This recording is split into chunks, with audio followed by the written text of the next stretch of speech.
I'm a UVM student. I was talking to you before. I'm sure you noticed that. But I'm going to try to keep this simple. Heckling, yes. Yeah. But I'm just going to hope you respond in a way that's not so just conservative talking point and more of a conversation way. Hopefully.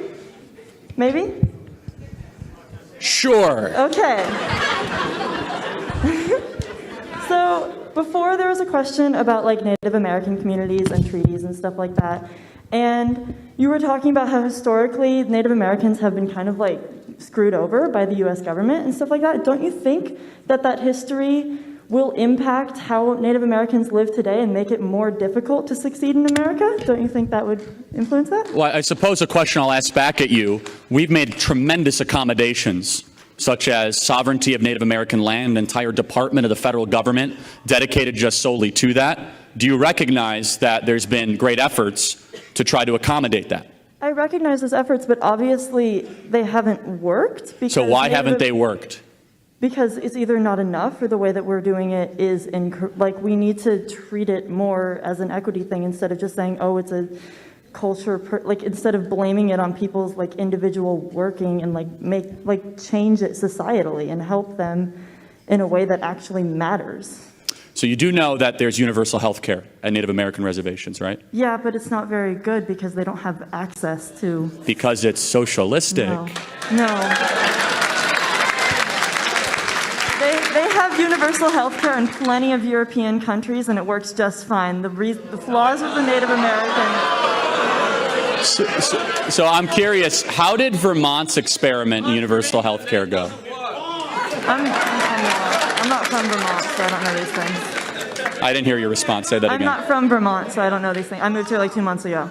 Yeah, I still can't hear what you said. Say it one more time. You're wearing a mask. It's kind of hard. Can you say it again? I moved here like 2 months ago. I'm not from Vermont, so I don't know these things. Right. So Vermont tried single payer. They had to abolish it. It was a total disaster. So look, I think the best way to help Native American communities is to help all people through empowerment and education. Instead, we tried a heavy-handed government approach of intervention of the Bureau of Native American Affairs, of universal health care. And if you want to go see a socialist dystopia, go to a Native American reservation.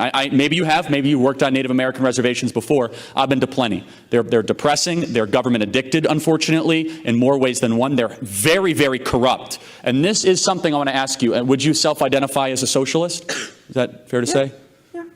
Okay. Ish. I'm not a liberal. I'm more social. Okay. Socialist and liberal are different words, and I think conservatives confuse that a lot. They're completely different things. Okay. No, we don't. So I'm just curious, as someone who would say you're a socialist, what would be a country you think works well that's a socialist country? There are no socialist countries right now. There are no has there ever been a socialist country? Truly socialist? No. Okay. So your worldview is on something that's never existed and currently doesn't exist? Is it a bad thing to be like pro-change? Okay, so just so we're clear, yeah, the type of change you're advocating is horrifying. But so it's never existed, doesn't, and so I would say Venezuela, Cuba, North Korea, formerly Vietnam, the Soviet Union, those are not and were not socialist countries? The disastrous effects in those countries were directly contributed by U.S. intervention. There were multiple coups done by the CIA in those countries. So let's take. Hold on, guys. Hold on. Let's take. I'm just curious. And so, how on earth did Fidel Castro taking over Cuba have anything to do with U.S. intervention? There was plenty of sanctions. Economically, Cuba was completely cut off. There was no. They tried to assassinate him plenty of times. There were so many things. The fact that they're communist. Yeah. We had what to do with that? We didn't have anything to do with that, but after a communist regime took over, they had a... Yeah, so let me ask you another, so first of all, Zimbabwe was not communist? Burkina Faso, Thomas Sankara. Say that again? Thomas Sankara, Burkina Faso. Before he was assassinated, he was actually How about Mugabe? He wasn't a communist? How about Joseph Stalin? He wasn't a communist? He called himself How about Mao Zedong? He wasn't a communist? Yeah. Pol Pot? plenty of terrible people have called themselves plenty of different names. North Korea, Oh, so you get to be the judge. Got it. Dem- Right. So I just want to make sure we complete the point. You believe in something that doesn't exist, has never existed, and even though the people that call themselves the things that you believe, you say they weren't really that, which is the most important point. Socialism is always judged against an impossible utopia, and they judge markets against a reality. And here's the truth of the matter.